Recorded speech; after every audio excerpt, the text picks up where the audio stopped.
day for us by the time it's all said and done. It packs the stands. The athletic director loves it. It's one of the biggest crowds of the year at a basketball game, and we sell more concessions. And there's a picture from a couple years ago. You got the little kids, you got the older kids, all the way back. I can't remember what the theme of that show was, but it's a short little halftime show. We made a tragic mistake last year. Ruth Ann said, oh, let's add the confetti cannons to this. And I said, okay. And I can't remember what sucker I got to stand down at that door. And it might have been the guy over in the courtyard teaching flags right now, the assistant principal. He used to be the assistant band director, and now he's the assistant principal. But I was down here at the corresponding door at that corner. And I kept looking. I thought, okay, I was worried that it was going to go all the way to the scoreboard. So I tried to aim a little lower. And there's another basketball goal, tight. There's the side goals that are pulled up. And then there's the guide wire going across. Well, I hit it.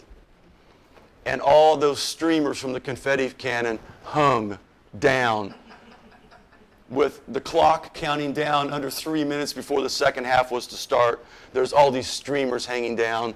And the referee said, we're not playing the rest of this game until those streamers come down. I almost vomited.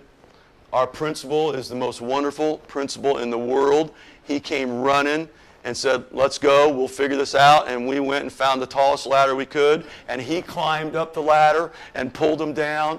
And Ruth Ann grabbed cheerleaders and two boys out of the crowd and had cheerleaders on boys' shoulders pulling the rest of them down. And we pulled it off. I'll never take a confetti cannon in the building again. In February every year, and I got this from my high school, Gary, you might remember the Hen and Penny Chicken Dinner at Rensselaer Central High School on Sunday afternoons. When I started teaching, we stole this idea. We do a Pops concert the third week in February. We start learning the music the week after we come back after Christmas, and we do concerts, and we do a chicken noodle dinner. It's always on a Sunday in late February. We serve the dinner from 11 to 2. Parents donate the desserts. A butcher in town donates every one of the chickens. Then we have free concerts in the auditorium at 12:30 and 2:30. And at 1:30 in between, the Guard, Percussion, and Cadet Corps do a show in the gym. It has become a huge grandparents' day. It's the one time that all the grandparents and all the family can get somewhere and see their kid perform without having to come out at night, without having to climb up in football bleachers, without having to travel to Indianapolis. And it's become a huge, people go to church and then come eat chicken noodle dinner with us. And we do carryouts.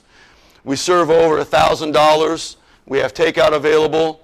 And we get the junior high kids involved. Every group performs. You need to do a concert that time of year. We kill two birds with one stone. We make some money, and we have our traditional yard sale. Any of our souvenir items or any other piece of trash we can find, we have set up, and we'll shut it off again. We'll make another $500 selling junk that day, old stuff left over that we find. So that's become a big fundraiser for us. We host contests. We're lucky there. Not everybody can do that. We've been hosting a Winter Guard contest for 26 years. It has become the most requested. I'm president of the Color Guard Association, so I know the facts and figures. It's the most requested show every year, hands down, and there's no reason for it. There is no reason anybody should want to drive to Brazil, get out MapQuest, and look at where we are, and then look at where all the rest of the good color guards are in Indiana, and there's no reason anyone should want to come to a contest at Northview. It makes no sense. We're in the middle of, there's only two other color guards anywhere close to us. People are driving an hour and a half, 2 hours to come to our show. On top of that, we only have one gym at the high school. The other gym is a half block away at the middle school. So they come to our building, they check in at our building, they're housed in our building, and then when it's time to go to warm up, they have to go outside, down the sidewalk, get on a shuttle bus, ride to the other building, go in that sidewalk, warm up, get back on the shuttle bus, come back to our building. That's unheard of. Nobody wants to do that. And the best, we have 6 world-class guards in Indiana. Avon, Center Grove, Northview, Warren Central, Lawrence Central, and I'm forgetting somebody that's going to be mad at me. Who is it? Anyway, they all want to come to our show. Everybody wants to come to our show. It has grown so much that we were the first ever. We have a Friday night show now, which is growing out of control. People want to come on Friday night. We had 18 groups, I think, last year go on Friday night, and then 60-some on Saturday. And I say all that because we run such a good show, and our parents work so hard at it, and it's so organized and so well done that the guard directors, I don't know if the kids in all those guards or the parents in all those guards want to come to Northview every year, but the guard directors want to come to Northview because they know it's going to be done right, and the hospitality room is out of control. We take everything out of the band room. We bring in fancy furniture. We steal every nice piece of furniture from anywhere in the 2 buildings. We bring in mood lighting, and then we have a buffet that's out of control. And we have closed circuit TV broadcast of what's going on in the gym. So the directors can sit in our band room with mood lighting and all the food they can want and watch the show. The directors love coming to Northview, and we make real good money doing that. We host district contests. We used to host district contests to make money. Now we host district contests so I can choose our performance time and we don't have to drive somewhere. There's not much money in hosting that anymore. Jazz Cafe, this was also Mr. Kickta's idea, the guy over in the courtyard teaching flags. We just don't do a jazz concert at the end of the year. We turn the cafeteria into a jazz cafe. We totally decorate it. We charge admission. We bring in guest artists. And we have band kids who aren't in jazz band then act as waiters and serve all the food. And they love doing that. They love pretending they're a waiter for a night. And we set up tables with chairs and everything and make it like a real quote-unquote jazz cafe. That doesn't make a fortune, but by the time you add that to the jazz band fees, jazz band pays for itself. Hey, I see you guys taking pictures. I'll give this to anybody. I'll email. You can have anything. Everything I. Huh? Yeah, I can email it to you. I'll help you here in a minute. And let me just say that everything I do is stolen.